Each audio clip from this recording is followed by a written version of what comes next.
Mr. Volodymyr Zelenskiy, President of Ukraine.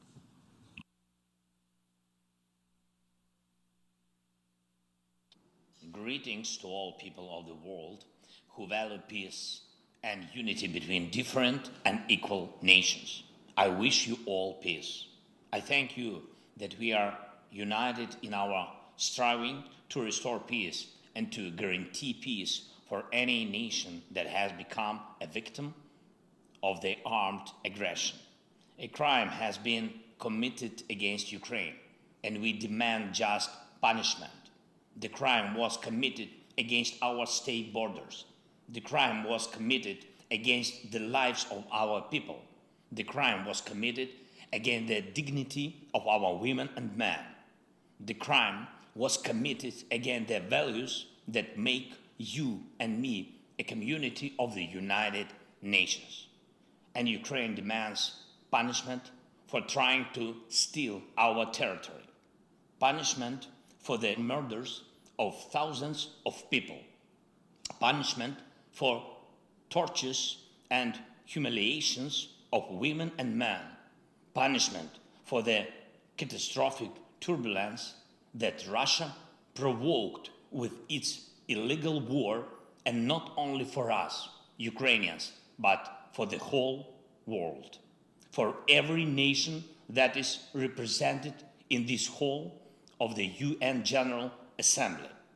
I'm speaking on behalf of the state which is forced to defend itself but has the formula for peace. I'm speaking to everyone who wants to hear how to achieve peace.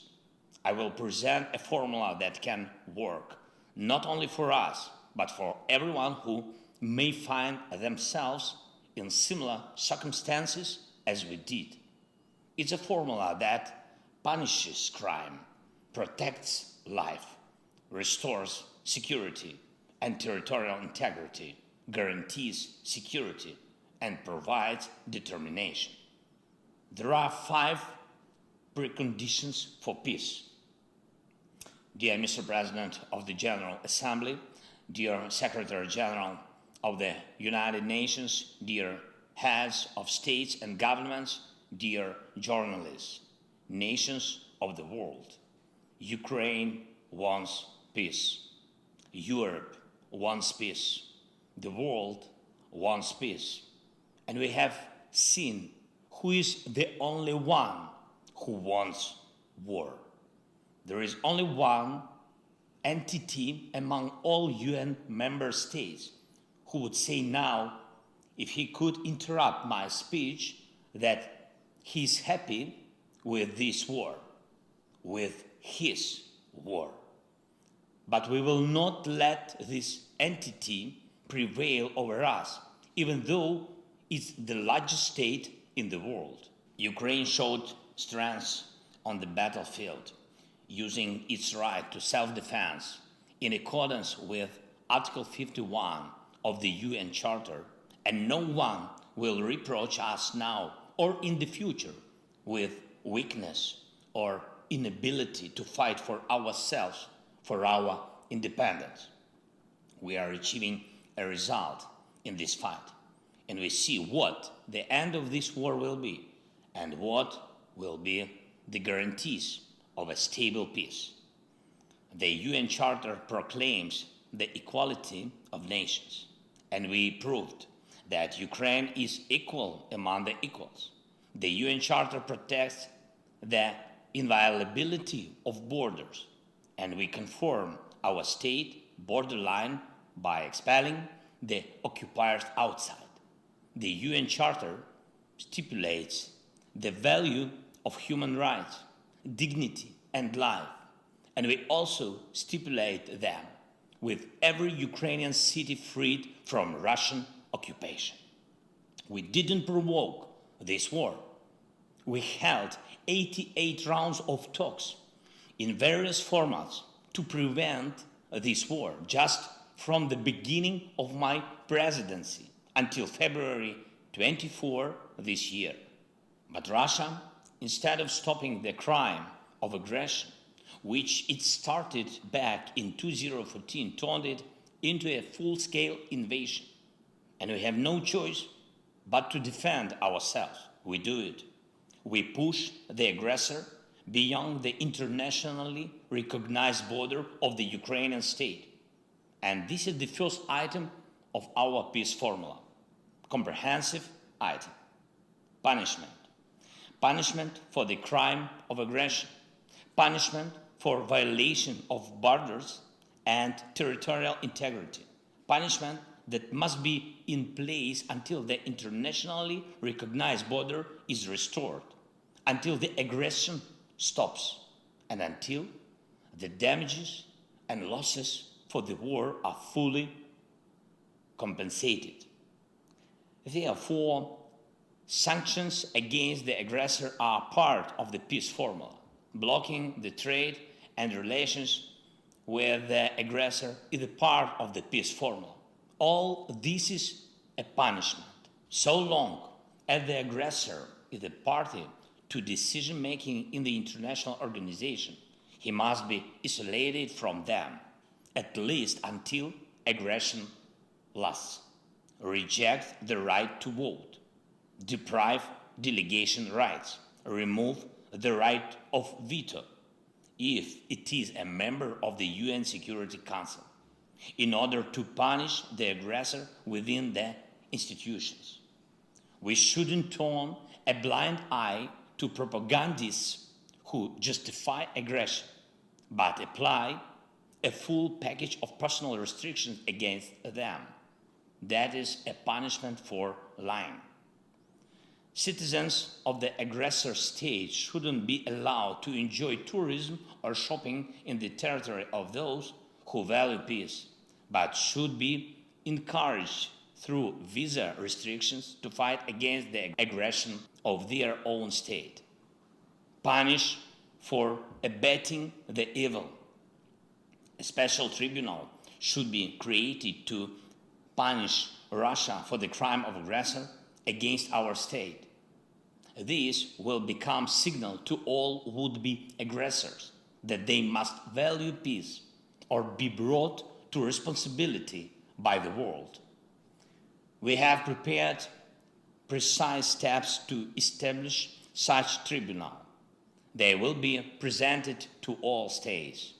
Ukraine will appeal to the UN General Assembly to support an international compensation mechanism. We count on your support. Russia should pay for this war with its assets. It's also a punishment. This is one of the most terrible punishments for Russian officials who value money above everything else. The second item of the peace formula is the protection of life, the most concrete item. Now, while the sessions of the General Assembly continue in the Ukrainian town of Izum, Kharkiv region, the exhumation is underway of bodies from a mass burial which happened when the territory was controlled by Russian troops. The bodies of women and men, children and adults, civilians and soldiers were found there, 445 graves. There is a family that died under the rubble of a house after a Russian airstrike. Father, mother, 6 and 8-year-old girls, grandparents. There is a man who was strangled with a rope. There is a woman with broken ribs and wounds on her body. There is a man who was castrated before the murder, and this is not the first case. Ask, please, the representatives of Russia why the Russian military are so obsessed with castration. What was done to them so that they want to do this to others? The only thing that differs the mass burial in Izum from what the world saw in Bucha is in fact the burial. The Russian army was in Izum for a longer time, and therefore the bodies of the killed people were buried and not scattered on the streets. So how can we allow the Russian army somewhere on Ukrainian soil, knowing that they're committing such mass murders everywhere? We cannot. We must protect life. The world must protect life. Every state suffering the armed aggression needs the opportunity to protect its citizens and liberate its territory. If it requires help with weapons or shells, they should be provided. If you needed financial help for this, it should be given. If for this it's necessary to help with the intelligence data, just do it. But what is not needed is lies. We can return the Ukrainian flag to our entire territory. We can do it with the force of arms, but we need time. We tried to speed it up. We tried to implement the basic provisions of the UN Charter for Ukraine through negotiations, but Russia is afraid of real negotiations and doesn't want to fulfill any fair international obligations. It lies to everyone, as it's typical for aggressors, for terrorists. Even now, when Russia talks about negotiations, it only wants to slow down its retreat. Russia wants to spend the winter on the occupied territory of Ukraine and prepare forces to attempt a new offensive, new Buchas, new Izums, or at least it wants to prepare fortifications on occupied land and carry out military mobilization at home. We cannot agree to a delayed war because it will be even hotter than the war now. For us, this is a war for life. That is why we need defense support, weapons, military equipment and shells. Offensive weapons and long-range one is enough to liberate our land, and defensive systems, above all air defense. And we need financial support to keep internal stability and fulfill social obligation to our people. Physical and social protection are two elements of any nation's life. So, the second item of our peace formula is the protection of life by all available means allowed by the UN Charter. The third item of our peace formula is restoring security and territorial integrity. Look at how many elements of global security Russia has undermined with its war. Maritime safety, food safety, radiation safety, energy safety, and safety from weapons of mass destruction. We are already restoring maritime safety and food security, and I thank Mr. Antonio Guterres for his personal involvement. Algeria, Ethiopia, Egypt, Libya, Kenya, Somalia, Sudan, Tunisia, Bangladesh, Israel, India, Iran, Yemen, Cyprus, China, Korea, Lebanon, Turkey, Belgium, Bulgaria, Greece, Ireland, Spain, Italy, Netherlands, Germany, Romania, and France have already received Ukrainian agricultural products. And we have to increase the supply by sea, both under market conditions and within the UN food program, for which Ukraine is always a reliable partner. And by the way, despite all the difficulties caused by the war, we decided to provide humanitarian aid to Ethiopia and Somalia. So we will send them an additional amount of our wheat, but it's more difficult with other security elements. On the eve of the General Assembly meeting, Russia fired missiles at the South Ukraine nuclear power plant. The explosion hit the station buildings. Windows were broken. Walls were damaged. The rockets exploded only 300 meters from the walls of the reactors. And this is after the IAEA's clear appeal to Russia to stop any hostile activity against any nuclear facilities of Ukraine, and in particular against the Zaporizhzhia nuclear power station, the largest one in Europe, which Russia has turned into a target. And that makes all of you a target. Russian radiation blackmailing is something that should concern each and every one of you, because none of you will find a vaccine against radiation sickness. The cost of living crisis continues in dozens of countries. It roots in the destabilization of the energy market. It's necessary to remove the main factor of global price turbulence, namely Russian energy blackmailing. It's necessary to cap the prices at which Russia exports its energy resources. It's necessary to make Russian oil and gas just ordinary goods again. Currently, oil and gas are Russia's energy weapons. And that is why it manipulates the markets so that electricity, gas, petrol, and diesel become the privilege of few instead of being a common goods available to all. Limiting prices is safeguarding the world. This is the way to restore energy and price security. But will the world go for it? Or will it be scared? Will it be scared of Russian threats?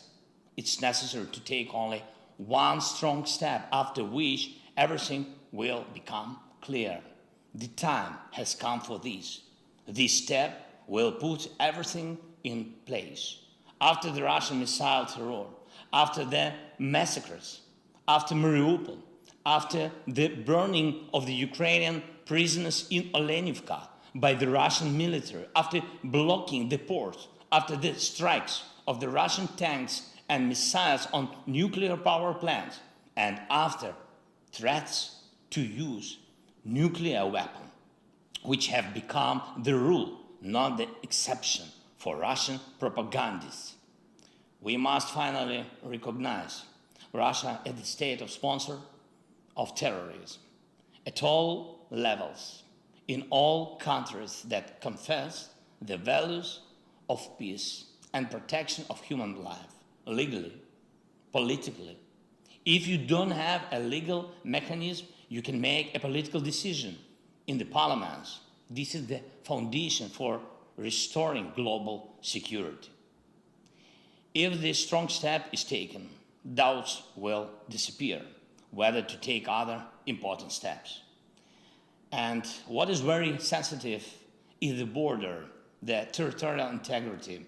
When one country tries to steal the territory of another state, it puts all of the world nation under attack. Global security cannot be restored without restoring the territorial integrity of the nation which suffered the armed aggression. So the third item of the Ukrainian peace formula is the restoration of security and territorial integrity. The fourth item is security guarantees. Every nation has the right to security guarantees, not only the largest nations, not only the most fortunate ones. We have proposals to upgrade the security architecture for Ukraine and for Europe and the world, which will not allow any more aggression against us. We are already presenting them to partners.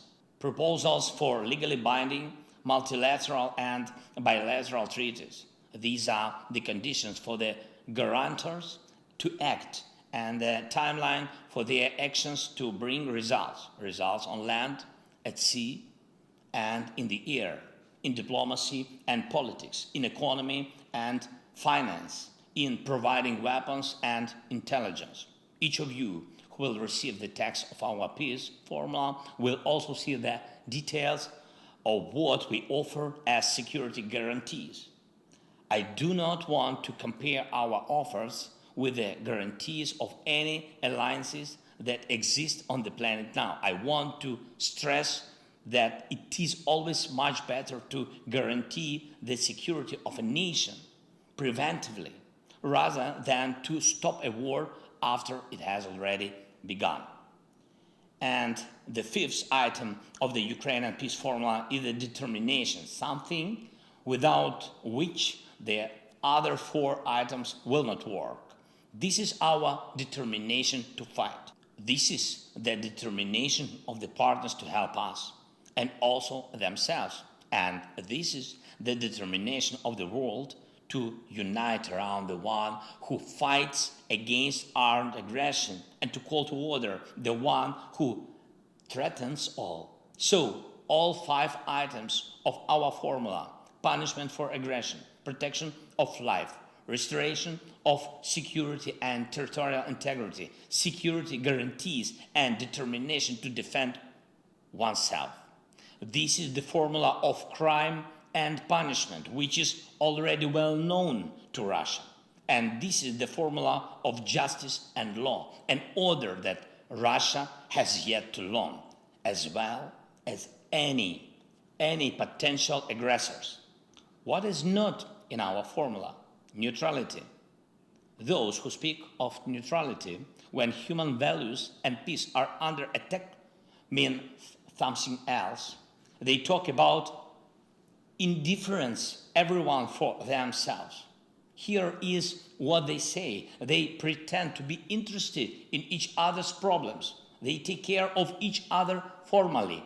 They sympathize only for protocol, and that is why they pretend to protect someone, but in reality, they protect only their vested interests.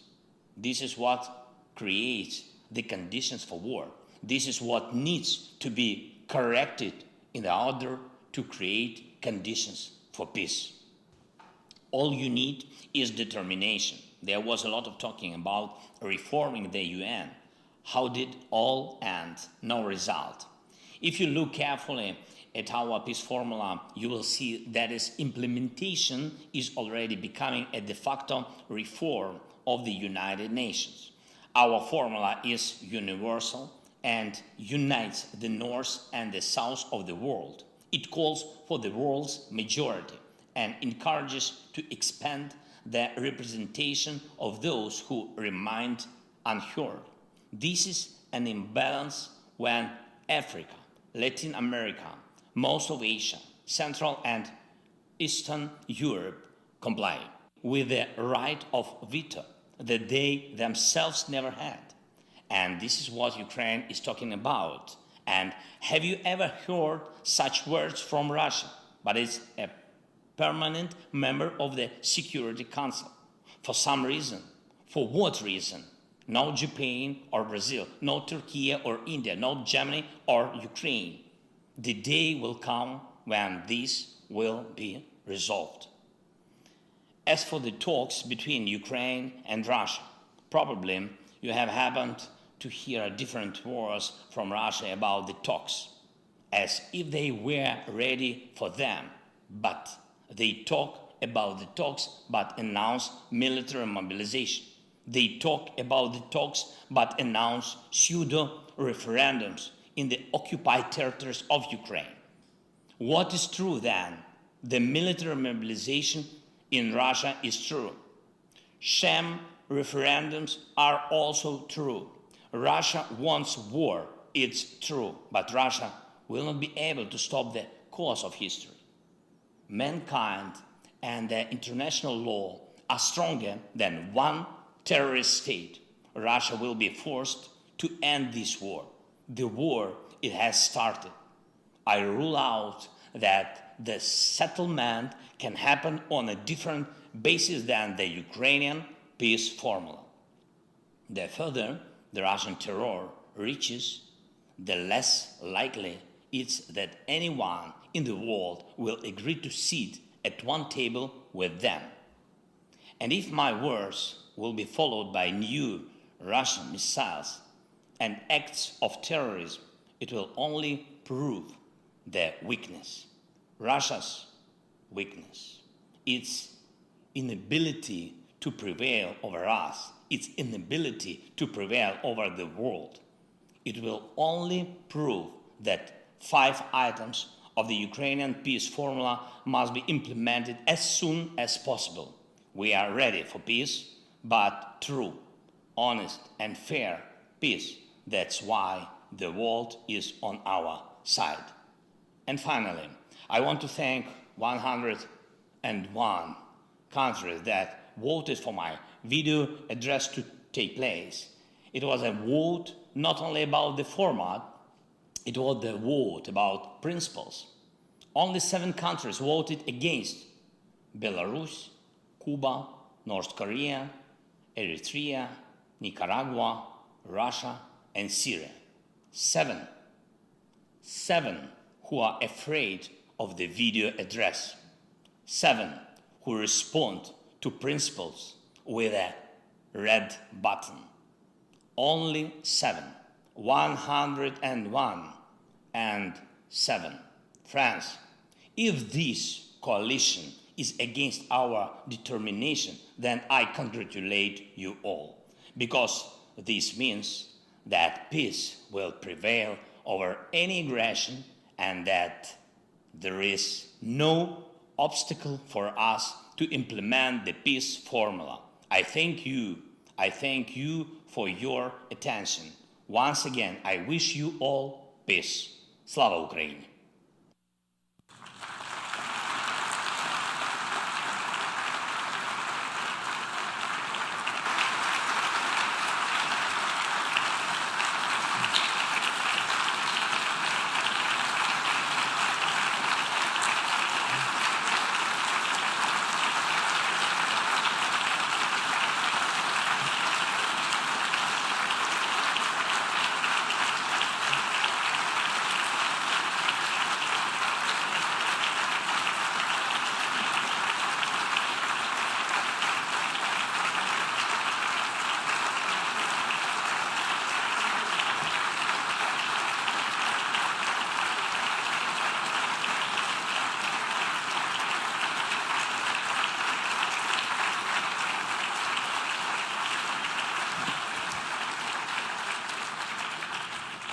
On behalf of the Assembly, I wish to thank the President of Ukraine for his statement just made.